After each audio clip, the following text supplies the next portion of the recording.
This article has been tossing around here for the last couple days, and you may have heard about Xbox struggles in Europe, but what if there's more to the story? What if the media's coverage of Xbox is not just critical, but completely and utterly unfairly biased? Well, in today's video, we're going to go through this article over at IGN, and I'm going to show you some of this media bias against Microsoft, against specifically their gaming strategy. It's almost as if journalists refuse to acknowledge that Xbox has shifted its strategy entirely, that Xbox is no longer concerned about consoles and console sales, that they're moving to Game Pass. And they do mention it, but wait till you see how long it takes them in this article to mention it. Is Xbox really underperforming, I guess is the question, or is it a victim of biased journalism? It may be a little bit of both. I personally think, if I'm being honest, there's a lot of bias in the gaming world, gaming journalism rather. Sorry, I'm fixing my. I have one of those mats that I stand on to keep my feet nice. I think there's a lot of bias in gaming journalism specifically towards Xbox, and I genuinely don't fully understand it. Now, am I biased? Absolutely, I'm biased. I'm telling you up front, this is an Xbox fanboy channel. I'm an Xbox fanboy in the positive way. Like, I don't care what you play, I enjoy Xbox, and I think Xbox is on the right track. Genuinely. That's what I think. Okay, let's go through and read this, and let me just illustrate to you. So here's the headline. Now, this is an article originally over at gamesindustry.biz. For those of you who don't know Games Industry, it's kind of the website. It's kind of this industry insider website, gamesindustry.biz, where they talk about different things happening in the game industry. Let's go through and read this, though. This is over at IGN by Wesley Yinpool. I'll just read some highlights. So he goes through and talks about Xbox's opening sentence here. It's no secret that Microsoft has lost the console war, but the scale of Xbox collapse in Europe is particularly stark. Oh my goodness. Xbox Series X and S sales have collapsed in Europe. Where does Microsoft go from here? Anyways, let's go through. I highlighted some of the main points here. The near 7-year-old Nintendo Switch is second, despite a 20% drop in sales year on year. The Xbox Series X and S have seen a whopping 52% drop in sales, while PlayStation 5 has sales up 143% over October of last year. So PlayStation 5 is up. Xbox is down, Nintendo is down slightly, but still in at second place. So, by the way, let's also keep in mind here that whenever you're talking about this, you're talking about an era where we're talking about all-time console sell records being broke. So even though that Xbox is behind, Xbox is still ahead of where it was last generation. Like, it's a win. Everyone's winning here. They're just talking about ahead or behind in context of competition with each other. Important note number one. Okay, so here's where we start asking the questions in this article. So why do Xbox Series X and S continue to struggle in Europe? What's caused such a dramatic console sales collapse? There are a number of theories. Speaking to IGN for follow-up, Games Industry Biz head of games B2B Chris Dring painted a grim picture of Xbox fortunes across Europe. Of course he did. The sheer absence of available console stock last year does skew those numbers quite a bit, he said, and it's worth noting that Eurozone countries have never been Xbox's strongest territories. They revealed back in February they only hold 20% of the market versus PlayStation's 80%. However, he says, even in the UK, which is a market where Xbox is a lot more competitive, it's been a tough year, with Xbox Series S and X sales down 23% year to date. The reality is the console has very little momentum, which is such a crucial element when it comes to how successful a generation is or isn't for a platform holder. Yes, traditionally, that's the case. But what happens when a console no longer cares about its console? No longer is concerned about console sales? What happens when they're concerned about something like, Game Pass, their Game Pass subscription, which is now available on the PC as well? Do they even address it? Well, they do address it, but if you were just to read this, you would think, whoa, Xbox is absolutely getting crushed. Xbox is just getting destroyed here with no rhyme or reason. We go down, we continue. Finally, we address Game Pass. How far down this article do we address? This should be paragraph 1. Problem is, if it's paragraph 1, this all of a sudden doesn't become an article. Game Pass is considered a good deal for gamers, but it's having a clear impact on Xbox game sales and potentially even sales of the consoles. That's just not true. That's just not true. First of all, they're not concerned about selling a first-party game like Starfield on Game Pass. They're concerned about getting you to subscribe to Game Pass. If Starfield causes you to subscribe to Game Pass, it's a win for Microsoft. Yet, how do they spin this? They spin this that Game Pass is destroying the console for Xbox, as if this is a bad thing, as if it's not intentional for Xbox to be focused on Game Pass. Just illustrating to me the further bias here. Bethesda released Starfield. Here's where it gets juicy. Bethesda released Starfield on Xbox Series X and S and on PC on the same day and straight into Game Pass, for example. It seems likely this strategy, which is in direct opposition to Sony's insistence on launching PC versions of its PlayStation exclusive years after they come out on console, is limiting Microsoft's ability to shift hardware. Because Microsoft has said this before, Phil Spencer has said this before, they're not in the console war business. They're focused on Game Pass. They're shifting the dime here. They're shifting the dime. That's not the word. They're shifting they're reframing the idea of console wars. PlayStation has won it. Yes, you've won. Congratulations, PlayStation. You've won the console wars. You've won it for the last few generations. Xbox is changing the strategy completely, and in doing so, they're changing the landscape completely. Xbox Series X and S. So here they mention, by the way, here in this article, they mention Game Pass. But look how far down it is, and they couch it as a negative, as if it's not intentional from Xbox. It's not an intentional strategy here. It's complete. It's like either willful ignorance about the strategy of Xbox and Game Pass, or it's just framing this entire article in a way to just make Xbox look bad. Xbox Series X and S appear to have hit a wall just 3 years into their life, which is obviously a big problem for Phil Spencer and his Xbox leadership team. But what can be done? It's not a big problem. It's not a big problem. I want to know how many people in Europe, in the Eurozone, subscribe to Game Pass. That's the number we're really concerned about. And if that number is low, okay, what can be done to increase that? But for instance, when talking about the UK, for instance, I have friends in the UK who don't own an Xbox, who will never own an Xbox. But guess what they do own? Game Pass. Game Pass on PC and Game Pass Ultimate. That's the goal of Microsoft. They want you in Game Pass. The Xbox is not a concern because guess what? Guess what was also Xbox's console? The PC. They by default did it.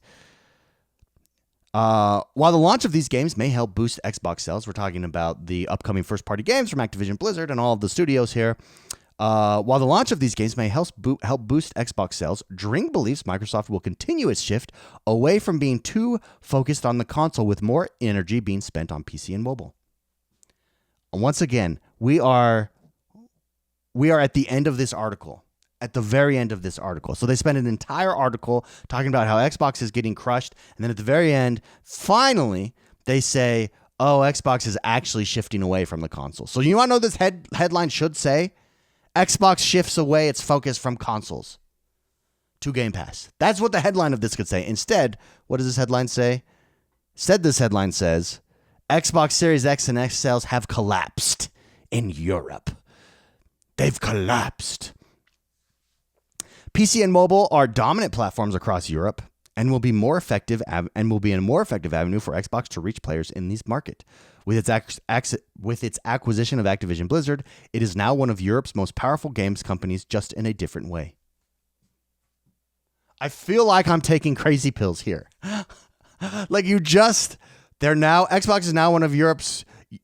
Xbox consoles are getting crushed in Europe. They collapse their sales. And at the very end of this article, the guy they're interviewing says that Xbox is now one of Europe's most powerful gaming companies. And they'd save it to the end. But then, do we close out the article acknowledging this shift in strategy, acknowledging what was just said? No. How do we close? Will these mid-gen refresh consoles prove to be a much-needed shot in the arm for Xbox? Xbox desperately needs momentum in order to stop the rot. There is no rot. There is no rot. It's a shift in strategy. Oh, anyways, there you go. I think again this just proves that the there really is, I think, a concerted effort for bias on the part of gaming journalism. I think they're clearly PlayStation guys. I mean, just think that's just cut and dry. We've seen the emotion. We saw all the emotion, all the hot takes from different journalists at different publications, including IGN here, throughout the Activision Blizzard acquisition, throughout the last year or two. It's not to take anything away from PlayStation. PlayStation just dominated in the console gaming space, of course. But this is just an example in my mind where they're failing to recognize that Xbox is shifting. While at the same time, at the bottom of their article, buried that nobody's going to read, admitting that Xbox is shifting. So it's just interesting. I have a couple questions here that I think we could go through. How does the decline in Xbox sales reflect on Microsoft's priorities in the gaming industry? That's exactly what we've been talking about this whole time. It reflects accurately, right? The decline of Xbox sales. I mean, would it be great if Xbox sales were up for Xbox and Microsoft in Europe? Of course it would be. But that's not their concern. Their focus is on Game Pass, as stated in this article. And that's it. Microsoft priorities is Game Pass, period. It's a subscription gaming service, and I think it's the future. I think they're absolutely correct on this. And they've made the moves to long-term have oodles, have a ton of success in this department. Next question. What does the future hold for Xbox console gamers as Microsoft shifts its focus to Game Pass and cloud gaming? I just think that means more options for us. Absolutely. I think you can play on your PC. You can play on... In fact... Here we go. My brother was complaining because he's been getting more and more into PC over his Xbox lately. He's a big PC gamer, and he has a nice gaming monitor. And he was complaining about Starfield. He went back to play it. He's already beaten it. He was going back to check it out and play it and do a lot of the side quests. And he was complaining, hey, on console, this is only 30 frames a second. I can't do it, especially since he's been doing thing. And I said, especially since he's been playing more PC games.